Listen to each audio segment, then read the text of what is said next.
সকলের মুখে একটাই কথা, যাদের জীবনে সফল হয় তারা বলে ঈশ্বর আছে, যাদের জীবনে অসফল তারা বলে ঈশ্বর নেই। ঈশ্বর থাকলে কি এটা দেখতো না? তাই তো নাকি? তাই তো নাকি? যাদের জীবনে যে কোনো কাজ যদি সফল হয় সে কি বলে ঈশ্বর আছে, আর যার জীবনে সফল হয় না সে বলে ঈশ্বর নেই।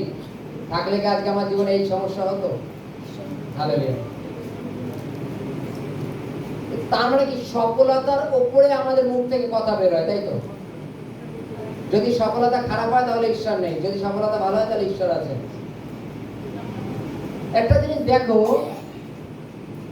আমরা জানি যে আজকে যতজন আমরা এখানে উপস্থিত হয়েছি, আজকে আমাদের উদ্দেশ্য কি? আমাদের এখানে আসার উদ্দেশ্য কি?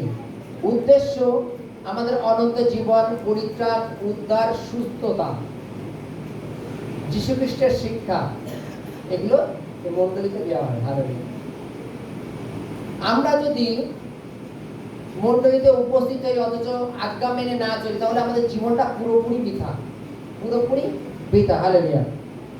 আমরা পড়ব প্রথম পিতর 4:17। হালেলুয়া। কেননা ঈশ্বরের গৃহের বিচার আরম্ভ হইবার সময় হইল, আর যদি তাহার প্রথমে আমাদিগতে আরম্ভ হয়, তবে যাহারা ঈশ্বরের সুসমাচারের অবাধ্য তাহাদের পরিণাম কি হইবে? হালেলুয়া। হালেলুয়া। বলছে ঈশ্বরের গৃহে বিচার আরম্ভ হয়ে গেছে। বলো তো কবে থেকে? হালেলুয়া।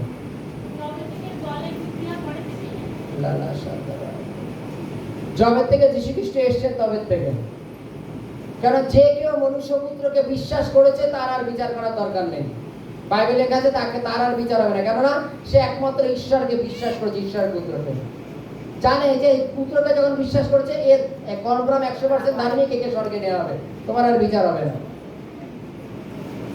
কিন্তু যে কেউ মনুষ্য পুত্রকে বিশ্বাস না করবে তার বিচার অলরেডি হয়ে গেছে, যে তার কোনোদিন বিশ্বাসী হবে না, ফলে স্থান নরক। হালেলুয়া। বাইবেলে দুই ধরনের লেখা আছে। এখানে কি বলছে? যে পৃথিবীতে বিচার আরম্ভ হয়ে গেছে, আর সেই বিচার যদি যারা প্রভুর বাক্য মেনে চলে, যারা প্রভুর দেখানো পথে চলে, তাদের উপরে যদি এইরূপ প্রেশার হয়, তাহলে ভেবে দেখো যারা বাক্য মানেই না তাদের কি পরিণাম আছে। হালেলুয়া। আজকে তুমি ঈশ্বরের বাক্য মেনেছো বলে তুমি নিজেকে পরিবর্তন করতে পেরেছো। যদি পরিবর্তন করতে পারো তাহলে প্রভুর সামনে গিয়ে তোমার কিছু কথা বলার অধিকার আছে। যদি বিভিন্ন জায়গায় বিভিন্ন চাকরির ইন্টারভিউ হয়, জানো,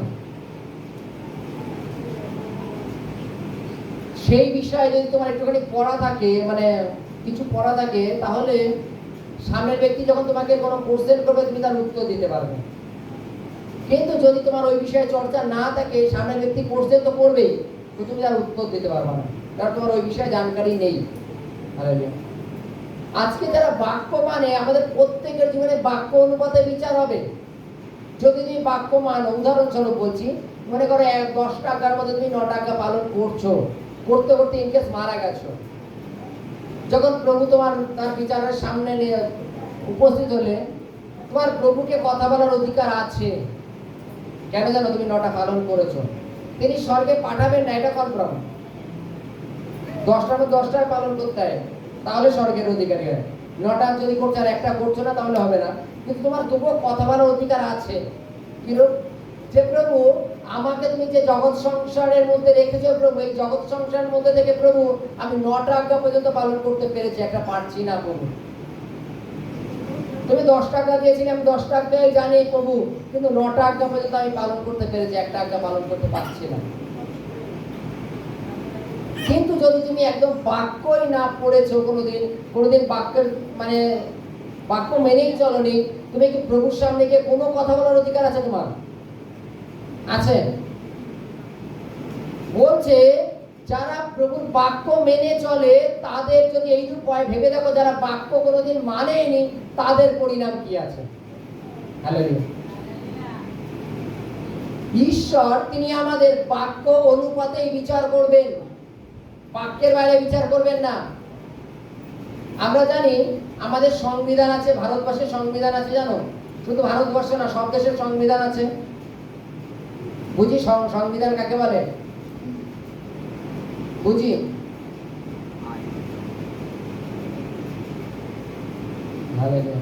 বুঝি না, আইন। এই সংবিধানে মনে করে এক সংবিধান, উদাহরণস্বরূপ বলছি, যে চুরি করে তার জন্য 3 মাসের জেল, 2 যে মার্ডার করে তার জন্য 3 মাসের জেল, 1 লাখ টাকা জরিমানা, 3 এটা পরপর লেখা আছে, চার্ট লেখা আছে, যে ওটা হচ্ছে আইন, মানে কেমন সাজা, তদানুসারে সাজা হয়। যারা কোর্টে বসে আছে, উকিল মৌরি যারা বসে আছে, তারা ওই নিয়ে সারাদিন চর্চা করে। জজ যিনি বসে আছেন, তিনি তোমার কি পাপ করেছো সেই ধারা অনুপাতে, কত নাম্বার লেখা আছে সেই ধারা অনুপাতে তোমার শাস্তি দেবে, ওর বাইরে দেবে না। এটা হচ্ছে সংবিধান। জানো তো সংবিধান কাকে বলে? এখন তো মোবাইল হয়ে গেছে, তো সংবিধান সম্বন্ধে তোমার জানার অধিকারও আছে। সংবিধান তুমি যদি মোবাইলে সার্চ করো, তোমার সংবিধানে পরপর কি লেখা আছে, যে যদি তুমি সার্চ করো যারা মার্ডার করে তার জন্য কি সংবিধানে কি আছে বলবা, দেখো জম করে বেরিয়ে আসলো, যারা মার্ডার করে তাদের সংবিধানে এই ধারাটা আছে, তারা এইরূপ শাস্তি পাবে। জানো তো নাকি? এখানে কি বলছে যে ধার্মিক অধার্মিক ঈশ্বর প্রত্যেককে বাক্য দ্বারাই বিচার করবেন, আর এই বাক্য, এই সংবিধান আমাদের